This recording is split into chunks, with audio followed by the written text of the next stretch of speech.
Hello students, welcome back to Desi web dev. पिछली video में मैंने आपको बताया था कि हम फॉर्म्स जो है कैसे क्रिएट करते हैं HTML के अंदर, और मैंने आपको बटन्स तक क्रिएट करना बता दिया था कि हम बटन्स कैसे क्रिएट करते हैं किसी भी फॉर्म के अंदर, और इनपुट टाइप भी मैंने आपको बताए थे।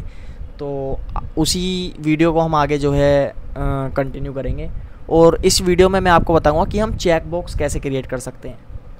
चेक बॉक्स लाइक आपने देखे होंगे ना, कोई भी आप फॉर्म जो है सबमिट करते हो उससे पहले एक चेक बॉक्स आता है कि टर्म्स एंड कंडीशंस अप्लाई, और आप हमारा कैप्शन पढ़िए और आप 18+ हैं या नहीं। तो ऐसे चेक बॉक्स आते हैं। तो ऐसे चेक बॉक्स आप जो है HTML की मदद से क्रिएट कर सकते हैं with the help of input type. Input type हमारा क्या होता है? Check box. तो बटन से पहले मैं एक चेक बॉक्स क्रिएट करता हूँ जिसके अंदर मैं लिखता हूँ input type is equal to check box, और इसके अंदर हम एक नेम दे देते हैं। इसके अंदर हमें एक नेम एट्रीब्यूट देना पड़ता है एज। हम चाहें तो ना भी दें तो इतना फ़र्क नहीं पड़ेगा। Is equal to as ID दे देते हैं, और फिर इसको जो है हम एंगुलर ब्रैकेट बंद कर देते हैं। उसके बाद इसके लिए हम एक लेबल दे देते हैं, label for is equal to, अब जो हमारी ID होती है वही हमारा फॉर एट्रीब्यूट होता है। इसके अंदर लेबल दे देते हैं I am 18+। अगर कैंडिडेट 18+ होगा तो वो चेक बॉक्स पर टिक कर देगा, और अगर जो नहीं होगा तो वो चेक बॉक्स पर टिक नहीं करेगा। जैसे ही रिफ़्रेश करेंगे तो यहाँ पर हमारा जो है एक 18+ का चेक बॉक्स जो है आ गया। इसके अंदर हम टिक कर सकते हैं और हटा भी सकते हैं। अगर हम 18+ हैं तो हम टिक कर देंगे, वरना टिक नहीं करेंगे। अगर हम चाहते हैं कि हम अपने वेब पेज को ओपन करें तो ये टिक्ड हुआ हुआ है, ये राइट का निशान जो है इस पर लगा हुआ है, तो हम क्या करेंगे, हम यहाँ पर सिंपली लिख देंगे चेक्ड एंड /Ctrl+S। अब जैसे ही हम इसे रिफ़्रेश करेंगे तो ये हमारा टिक्ड हुआ आएगा। उसके बाद हम इसको अनटिक कर सकते हैं। अगर हम 18+ हैं तो हम वापस से टिक कर सकते हैं। तो ये हमारा एक एलिमेंट होता है फॉर्म के अंदर जिसको हम बोलते हैं चेक बॉक्स।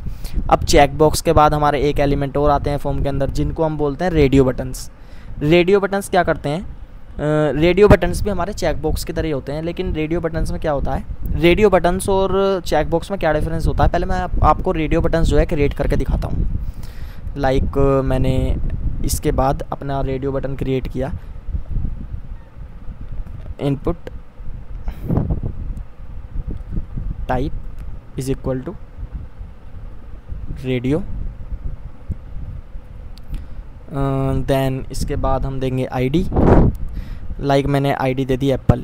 फ्रूट्स के कुछ रेडियो बटन क्रिएट कर लेते हैं हम। वैल्यू भी दे दी एप्पल। वैल्यू हम वो वैल्यू देते हैं जो हमारी रियल वैल्यू होती है। उसके बाद हम क्या करेंगे, यहाँ पर हमने एक लेबल फॉर, हमारी ID क्या है एप्पल, तो यहाँ पर फॉर में भी क्या आएगा, एप्पल आएगा। उसके बाद हम क्या करेंगे, यहाँ पर लिख देंगे सिंपली एप्पल, Ctrl+S। अब ये क्या हुआ, हमारा एक रेडियो बटन जो है जनरेट हो गया।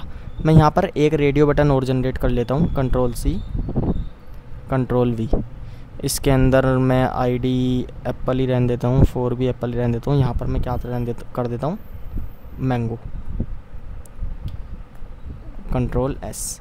अब जैसे ही मैं अपना पेज जो है रिफ़्रेश करूँगा Alt+B, तो यहाँ पर क्या हुआ, अगर मैं यहाँ पर देखूँ थोड़ा जूम करके, ये हमारा एक इनपुट टाइप है टेक्स्ट, ये हमारा एक इनपुट टाइप है पासवर्ड, ये हमारा चेक बॉक्स हो गया, और ये हमारे रेडियो बटन्स हो गए एप्पल और मैंगो।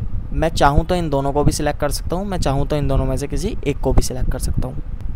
लेकिन जो हमारा चेक बॉक्स है और जो हमारा रेडियो बटन है, इन दोनों में मेन डिफरेंस क्या होता है कि हमारे जितने भी चेक बॉक्स होते हैं हमें उन्हें सबको ही सिलेक्ट करना होता है, लेकिन जो हमारे रेडियो बटन्स होते हैं ये एज अ ऑप्शन वर्क करते हैं कि या तो मैं इसे चूज़ करूँगा या मैं इसे चूज़ करूँगा, और उसके बाद मैं सबमिट कर दूँगा।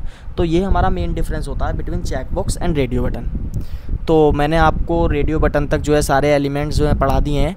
अब नेक्स्ट जो मैं आपको पढ़ाने वाला हूँ वो है ड्रॉप डाउन्स। आप ड्रॉप डाउन्स भी क्रिएट कर सकते हैं। लाइक आपने काफ़ी सारी वेबसाइट्स पर आप अपने स्टेट को या अपनी कंट्री को सिलेक्ट करते हो ना, एक वहाँ पर ड्रॉप डाउन आता है, तो वो भी आप HTML की मदद से जो है क्रिएट कर सकते हो।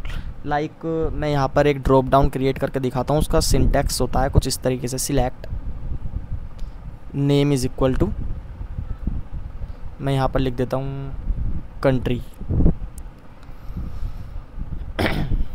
उसके बाद ID is equal to, ID भी कंट्री लिख देता हूँ,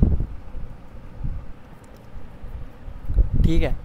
उसके बाद ये हमने जो है बंद कर दिया एंगुलर ब्रैकेट। अब मैं क्या करूँगा, अब मैं अपने ऑप्शन की वैल्यू दूंगा।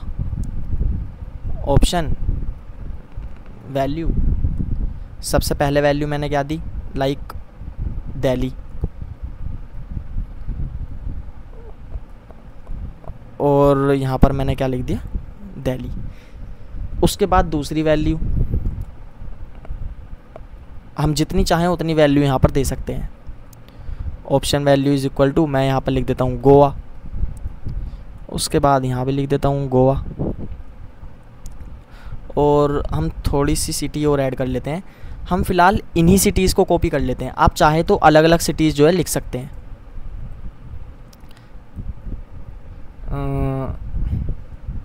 मैंने यहाँ पर एक बार और यही वाली सिटी जो है Ctrl+C Ctrl+V मैंने कॉपी कर दी। अब मैंने जैसे ही Ctrl+S किया और जैसे ही मैं अपनी साइट पर गया, तो यहाँ पर हमें जो है वेट अ सेकेंड, यहाँ पर ये सारा का सारा डाटा जो आएगा इस सिलेक्ट वाले एट्रीब्यूट के अंदर आएगा। यस, Ctrl+S, एंड अब हम जैसे ही यहाँ पर आएंगे, रिफ़्रेश करेंगे, तो ये हमारा एक ड्रॉप डाउन जो है क्रिएट हो गया। यहाँ दिल्ली है, तो यहाँ पर हमारी जोन सी भी सिटी होगी हम उसको जो है क्लिक कर सकते हैं। लाइक मेरी सिटी मान लीजिए गोवा है, तो मैंने गोवा पे क्लिक कर दिया, तो यहाँ गोवा आ गया। उसके बाद मैं सबमिट कर सकता हूँ। तो इस तरह से हम जो है ड्रॉप डाउन क्रिएट कर सकते हैं। मैं चाहूँ तो और अच्छा व्यू देने के लिए इसको मैं यहाँ पर सबसे पहले वाली सिटी कर देता हूँ, सिलेक्ट योर स्टेट। इसी तरह से आता है ना साइट्स पर, सिलेक्ट योर स्टेट। और अब जैसे ही मैं रिफ़्रेश करूँगा तो यहाँ पर लिखा आ रहा है सिलेक्ट योर स्टेट, और जैसे ही मैं इसे खोलूँगा पूरा ड्रॉप डाउन खुलकर आ जाएगा। हम चाहें तो यहाँ पर सारे के सारे स्टेट्स अपने इंडिया के ऐड कर सकते हैं और अपने स्टेट को फिर ऐड कर सकते हैं। इस तरह से हम जो है ड्रॉप डाउन ऐड कर सकते हैं इन HTML। उसके बाद ड्रॉप डाउन के बाद हमारा जो नेक्स्ट आता है वो आता है कमेंट सेक्शन। लाइक आप फीडबैक सेक्शन होता है ना कुछ पेजेस पर, कुछ फॉर्म्स के अंदर, तो हम वो भी क्रिएट कर सकते हैं।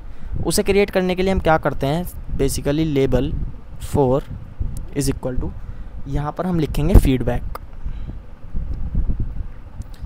ये हमारी एक तरीके से आईडी होगा, और यहाँ पर हम लिखेंगे please provide valuable feedback. And then हम क्या करेंगे, अपना टेक्स्ट एरिया जनरेट करेंगे और आईडी देंगे जो हमने 4 एट्रीब्यूट को दिए, value feedback, and then we will close it. अब हम जैसे ही Ctrl+S करेंगे और अपना पेज जाकर देखेंगे, तो यहाँ पर क्या हुआ, एक फ़ीडबैक जो है जनरेट हो गया। इसके अंदर अब हम कुछ भी फ़ीडबैक दे सकते हैं, टेक्स्ट लिख सकते हैं, और फिर उसके बाद हम सबमिट कर सकते हैं। तो यहाँ पर क्या है, एक हमारा यूज़र नेम है, एक हमारा पासवर्ड है, एक हमारा चेक बॉक्स है, हमारे रेडियो बटन्स भी हैं, हमारा ड्रॉप डाउन है, और हमारा एक फ़ीडबैक का सेक्शन भी है। तो ये एक फॉर्म का स्ट्रक्चर तैयार हो गया है, लेकिन इसके अंदर एक स्टाइलिंग नहीं दी है। हम स्टाइलिंग इसके अंदर किसकी मदद से देते हैं, अपने कास्केडिंग स्टाइल शीट की मदद से, CSS की मदद से।